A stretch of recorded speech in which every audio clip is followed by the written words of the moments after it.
ನನ್ನ ಧರ್ಮಪತ್ನಿ ಹುಟ್ಟುಹಬ್ಬದ ಪ್ರಯುಕ್ತ ಆನೆಯ ಮಾವಾಡಿಗ ಮತ್ತು ಕಾವಾಡಿಗ ಇಬ್ಬರಿಗೂ ಒಂದೊಂದು ಜೊತೆ ಬಟ್ಟೆ ಕೊಡೋದು ಅಂತ ನಾವು ಡಿಸೈಡ್ ಮಾಡಿದ್ದೀವಿ.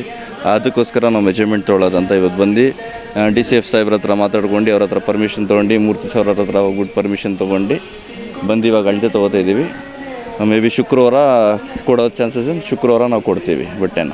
ಎಲ್ರಿಗೂ ನಮಸ್ಕಾರ. ನನ್ನ ಹೆಸರು ಮಿಮಿಕ್ರಿ ಶ್ಯಾಮ್ ಅಂಥೇಳಿ, ಇವ್ರ ಹೆಸರು ವಿಠಲ್ ಅಂಥೇಳಿ. ವಿಠಲ್ ಸ್ಪೋರ್ಟ್ಸ್ ಸ್ಟಿಚ್ ಮೈಸೂರಿನ ಪ್ರತಿಷ್ಠಿತ ಹಾಗೂ ಹೆಮ್ಮೆಯ ಹೆಸರಾಂತ ವಿಠಲ್ ಸ್ಪೋರ್ಟ್ಸ್ ಸ್ಟಿಚ್ ವತಿಯಿಂದ ಇವರ ಧರ್ಮಪತ್ನಿ ಅವರ ಹುಟ್ಟುಹಬ್ಬದ ಪ್ರಯುಕ್ತವಾಗಿ ಇಲ್ಲಿ ದಸರಾಗೆ ಪ್ರಮುಖ ಆಕರ್ಷಣೆ ಆಗಿರ್ತಕ್ಕಂಥ ನಮ್ಮ ಮೈಸೂರು ದಸರಾದಲ್ಲಿ ಭಾಗವಹಿಸ್ತಿರೋದಂಥ ಆನೆಯ ಮಾವತಿಯರಿಗೆ ಮಾವತ ಮತ್ತು ಕಾವಡಿಗಳಿಗೆ ಡ್ರೆಸ್ನ ಕೊಡಬೇಕು ಅನ್ನೋ ಒಂದು ನಮಗೆ ಆವಾಗಲಿಂದ ಒಂದು ಕನಸಿತ್ತು.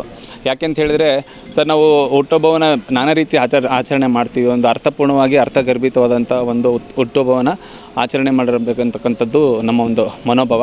ಸೊ ಹಾಗಾಗಿ ಏನಪ್ಪ ಅಂತ ಹೇಳಿದ್ರೆ, ಇವತ್ತು ವಿಶ್ವವಿಖ್ಯಾತ ಮೈಸೂರು ದಸರಾ 2025 ಈ ಬಾರಿ 103 ವರ್ಷ ಇದೆ ಸರ್. ನಮ್ಮ ವಿಠಲ್ ಸ್ಪೋರ್ಟ್ಸ್ ಸ್ಟಿಚ್ ಅಂಗಡಿಗೆ 103 ವರ್ಷ ಇತಿಹಾಸ ಇದೆ. ಮಹಾರಾಜರ ಕಾಲದಿಂದನೂ ಕೂಡ ಅವರ ಒಂದು ಮಹಾರಾಜರದ ಫ್ಯಾಮಿಲಿಗೆ ಎಲ್ಲರೂ ಕೂಡ, ಅಂದರೆ ಅಲ್ಲಿ ಕೆಲಸ ಮಾಡಿರ್ತಕ್ಕಂಥ ದಿವಾನರು ಯಾರ್ಯಾರು ಇದ್ದಾರೆ ಎಲ್ರಿಗೂ ಕೂಡ ಅವರು ತಾತ ಬಟ್ಟೆ ಹೊಲಿತಾಯಿದ್ರು. ಸೊ ಹಾಗಾಗಿ ಇವತ್ತು ಇಲ್ಲಿ ಮಾವತ ಮತ್ತು ಕಾವಡಿಗಳಿಗೆ ಬಟ್ಟೆಯನ್ನು ಹೊಲಿಯತಕ್ಕಂಥದ್ದು, ಹಾಗೆ ಎಲ್ರಿಗೂ ಒಂದೇ ಥರ ಬಟ್ಟೆ ಹೊಲಿಬೇಕು ಅಂತ ಅಂದ್ಕೊಂಡಿದ್ದು. ಒಳ್ಳೆ ಕ್ವಾಲಿಟಿಯಲ್ಲಿ ಹೊಲಿಸ್ಕೊಡೋಣ ಅಂತ. ಯಾಕಂದರೆ ಅವರು ಚೆನ್ನಾಗಿ ಕಾಣಿಸ್ಬೇಕು ಸರ್. ಯಾಕಂದರೆ ನಾವು ಹಬ್ಬದ ದಿನ, ಈಗ ಗಣೇಶ ಹಬ್ಬದ ದಿನ ಗಣೇಶ ಅಂತ ಪೂಜೆ ಮಾಡುವಂಥ ನಮ್ಮ ಆನೆ ಅವತ್ತಿನ ದಿನ ಅವ್ರಿಗೂ ಚೆನ್ನಾಗಿ ರೆಡಿಯಾಗಿರಬೇಕು ಅನ್ನೋದು ನಮ್ಮೊಂದು ಆಸೆ ಮತ್ತು ವಿಠಲ್ ಅವರ ಒಂದು ಆಸೆ. ಸೊ ಆಸೆನ ನೆರವೇರಿಸತಕ್ಕಂಥದ್ದು ನಮ್ಮೆಲ್ಲರ ಒಂದು ಕನಸು.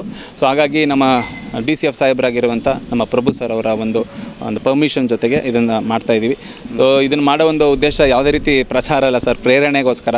ಯಾಕೆಂತ ಹೇಳಿದ್ರೆ ಇದನ್ನು ಮಾಡೋದ್ರಿಂದ ಅವ್ರಿಗೂ ಒಂಥರ ಖುಷಿ ಅನಿಸುತ್ತೆ. ಅವ್ರ ಖುಷಿನೇ ನಮ್ಮ ಖುಷಿ ಸರ್. ಯಾಕಂದರೆ ದಸರಾದಲ್ಲಿ ಆನೆಗಳನ್ನ ನೋಡಿ ಎಲ್ಲರೂ ಖುಷಿ ಪಡ್ತಾರೆ. ಸೊ ಹಾಗಾಗಿ ಇವ್ರ ಖುಷಿ ನೋಡಿ ನಾವು ಖುಷಿ ಪಡ್ತೀವಿ. ಸೊ ಮಿಕ್ಕಿದ್ದನ್ನು ನಮ್ಮ ವಿಠಲ್ ಸರ್ ಅವ್ರು ಹೇಳ್ತಾರೆ. ಬನ್ನಿ ಸರ್.